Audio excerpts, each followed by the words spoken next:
Okay, you guys, so I'm not tech savvy whatsoever, and I could not figure out how to put my presentation on YouTube and then add the video that I took on my phone at the same time. So I'm going to show you guys really quickly my student ID. And this is me. I have a fatter face here because I'm pregnant. I'll mention all that in my presentation. Hello everyone, my name is Jaleesa Jones, and I am doing a presentation for you guys on mental health and emotional well-being for my EDTR 124 class. So in the beginning, I need to show you guys my ID to verify that it is me. I am preggo on this picture, so I have a fatter face, but this is me. So now we're going to move right on into my presentation.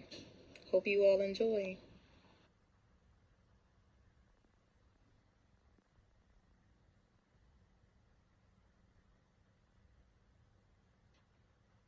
Mental health and emotional well-being in early childhood. Presentation by Jaleesa Jones. What is mental health?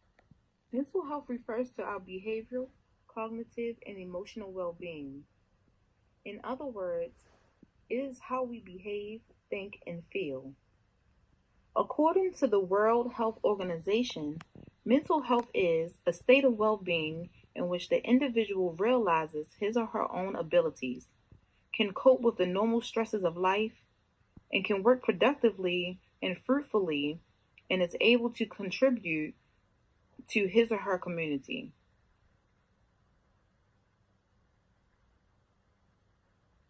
This slide here shows many statistics on children with mental health disorders ranging from many different years.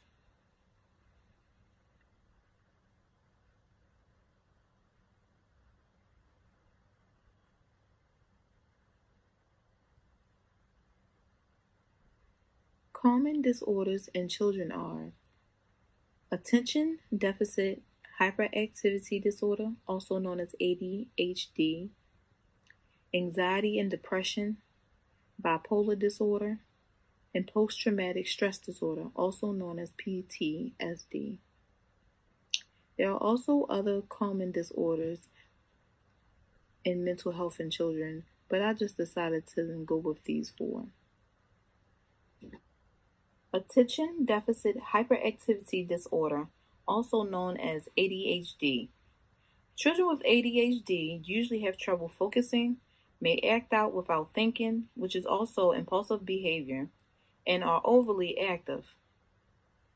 Signs and symptoms of ADHD may include talking a lot, being fidgety, taking unnecessary risks, have difficulty getting along with others, usually daydreams often, and they often lose or forget things.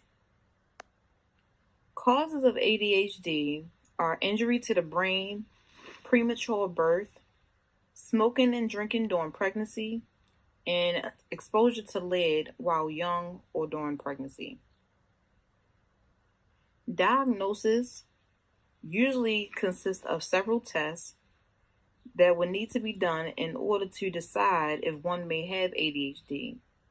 Tests may include a vision and hearing test or a checklist. Treatment would consist of a behavior therapy along with monitoring, follow-ups, and making the necessary changes as needed for children diagnosed with ADHD. Bipolar disorder, a chronic mental health condition that causes extreme mood patterns. It may be highly disruptive, causing serious emotional, behavioral, and sometimes physical problems. It also occurs in cycles that last anywhere from days to weeks. Symptoms of bipolar disorder: truancy, severe irritability, being hypersexual, running away from home, outbursts, poor concentration, and being withdrawn. Causes of bipolar disorder: genetic factors, brain development and chemistry, Environmental factors such as poverty, abusive parents, and drug or alcohol abuse, along with a parent dealing with substance abuse or is mentally ill. So just to go back a little bit and touch base on the brain development and chemistry.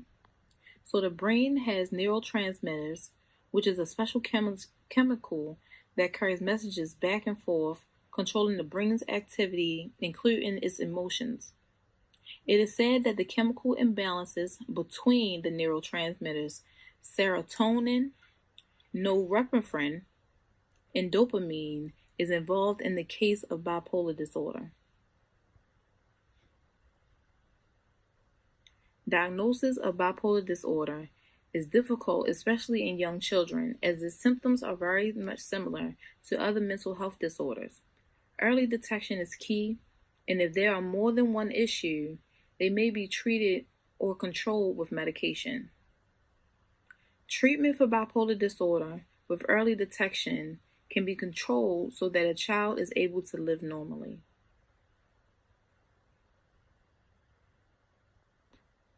Anxiety and depression. Symptoms of anxiety and depression are trouble sleeping, fatigue, headaches, stomach aches, vomiting, feeling sad, hopeless, irritable, not wanting to do or enjoy the things that you love, changes in eating patterns, so you're eating more or less than you usually do, changes in sleep patterns, sleeping more or less than you usually do, tired and sluggish, poor focus. Causes of anxiety and depression: being afraid, extreme fear of something specific, and worrying. Treatment of anxiety and depression. In order to receive treatment for anxiety and depression, you should speak with your doctor or go for a consultation with a psychiatrist.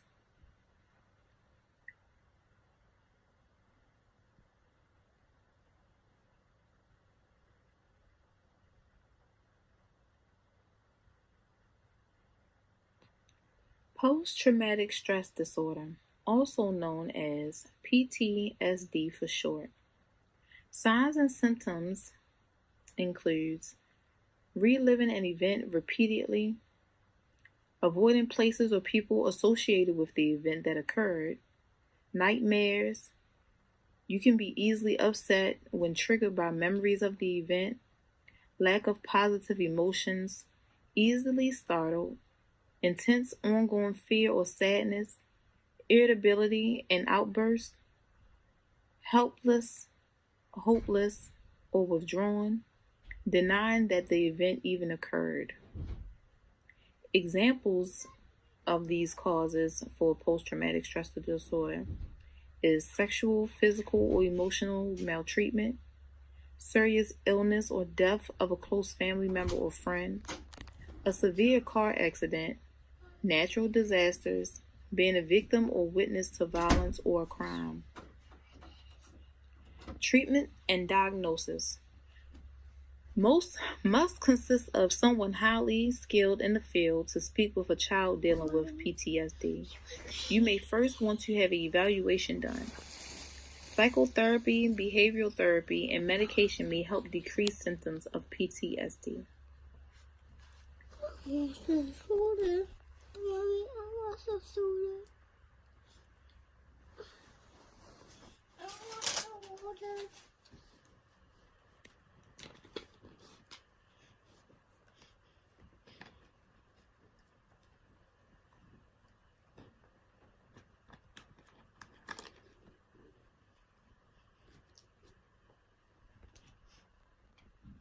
Providing a mentally healthy environment. Establish a relationship with your child or student. Establish routines. Create a pleasant environment. Be aware of your child or student's mood and respond appropriately. Provide opportunities. Be flexible. Be responsive. Provide unconditional love. Provide support and emotional assurance. Redirect anger and aggression. Conversate. Give praise. Respect uniqueness, cultural, and expressive styles.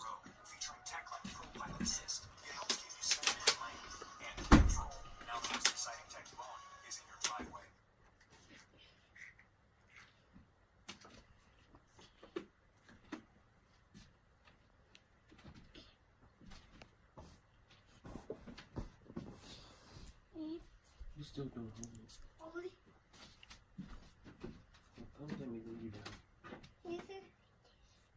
You heard me?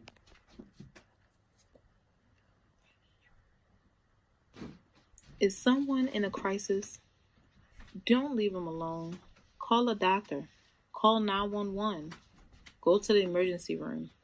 Call the National Suicide Prevention Lifeline. Do you think your child is at risk or have a mental health disorder?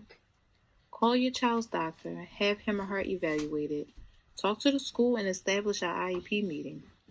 Talk to the psychiatrist or behaviorist. Talk to your child to find out what's going on. This is now the end of my presentation. I hope you all have enjoyed the video and found this information informative. Okay, you guys, that's the end of my presentation. My computer screen is dirty. Like I said, I look a mess, and you can tell I have on the same robe that's in this video, just to prove that it's me. Sorry for all the noise that was in the background. That is my 2-year-old. So that concludes my video.